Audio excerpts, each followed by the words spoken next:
Our witnesses. Each of you will have 5 minutes to deliver prepared statements. The timer begins when the green light is illuminated, and when 1 minute of time remains, the light will turn yellow, and then the red light will come on when your time is up. And I'll yield back to Mr. Buchanan to introduce and recognize our witnesses. Thanks. Charlie Brown comes to us from Sarasota, Florida. He was also for quite a while in Charlotte County, and so he knows that area very well as well, with just south, maybe 50 miles south of Sarasota or so. But he serves as chairman and CEO of Insignia Bank. Mr. Brown's previously served as chairman of Tier 2 banks for the Florida Bankers Association. He's been chairman of the Florida Bankers Education Foundation. He's a frequent speaker on the topic of disaster recovery plans, and we appreciate the opportunity for you to be here today. And I'm excited about having the two banks because I think community banks can have the biggest impact, positive impact, to help small businesses get back on your feet. I know that's been the way you've led in terms of your banks over the years. So thank you, Mr. Brown, for being here today. First of all, I want to applaud the committee. I think, as Chairwoman Bean mentioned in her opening statement, in these very unusual economic times, but also in unusual times as it pertains to natural disasters, this ought to be something that ought to be first and foremost on our mind. Secondly, from a tax incentive standpoint, I'm a big believer in using tax incentives to create positive behavior, and especially as it pertains to things like savings accounts, there's a tremendous multiplier effect that takes place when that money is reloaned into the community. It's just a positive thing for economic stimulus, not to mention in this case, it'd be a fantastic safety net. Small businesses, I know I'm preaching to the choir here, but I'm just a big fan. I think we all know when we walk into a small business, you see the passion in the eyes of the small business owner, typically resulting in a very positive customer service experience.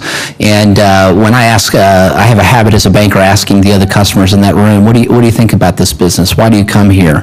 And it always has something to do with the owner being very involved. With the HSA, or with the DSA, product in mind, though, I think the devil is going to be in the details. And again, I know this is part of the process to find out what the initial reaction might be from the business community.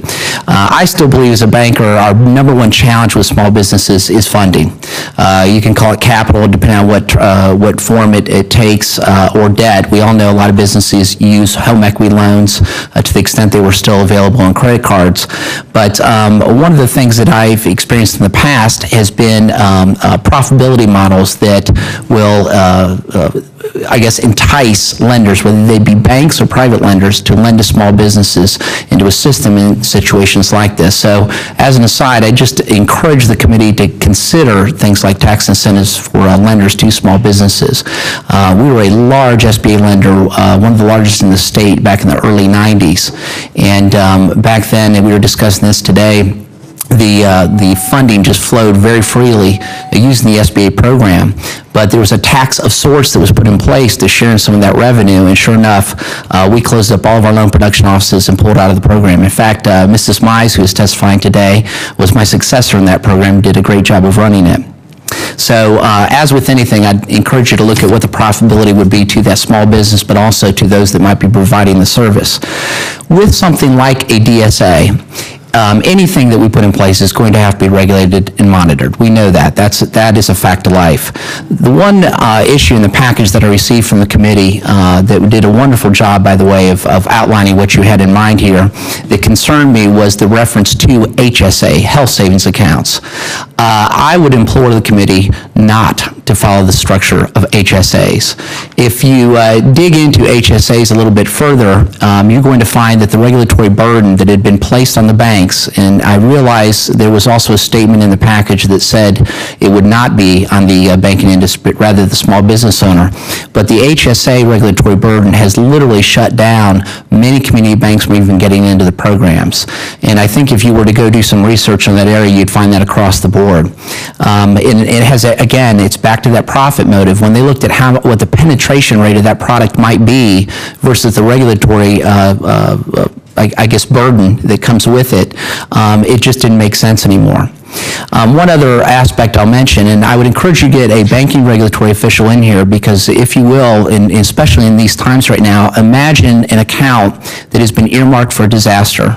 A disaster, we'll go ahead and use hurricanes because that's what we're talking about, comes through town. The entire group of funding would then be used immediately from the banking system. And my concern there is, and I'm not quite sure what the answer to it is, that it might be considered something a little bit different than your typical deposit. So I think it'd be very important for the banking industry to weigh in on that. The other aspect is this: if 35% of the businesses are using business interruption insurance, we need to make sure that this product would penetrate at a much higher level. So I would encourage focus groups and surveys to business owners, laying this plan out and finding out from them how much of them would actually use it. So in addition to that, promoting the program, and maybe even the name of the program might be something that would be under consideration. I understand DSA, HSA works in Washington to get bills approved, but it may not be as favorable when it comes to marketing, as I've found words with products with the word disaster in them don't typically do as well.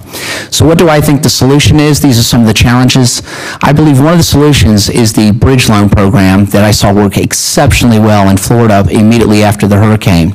And the reason it worked well was it was a local program using local resources through the EDC and local bankers. I would encourage the committee to take a look at that program as a beta, if you will, on something that could be rolled up to a federal level. And if you look at the math and the economics that come along with that program, I think you might find that the funding requirement is very minimal, if anything, after all of the numbers have been run.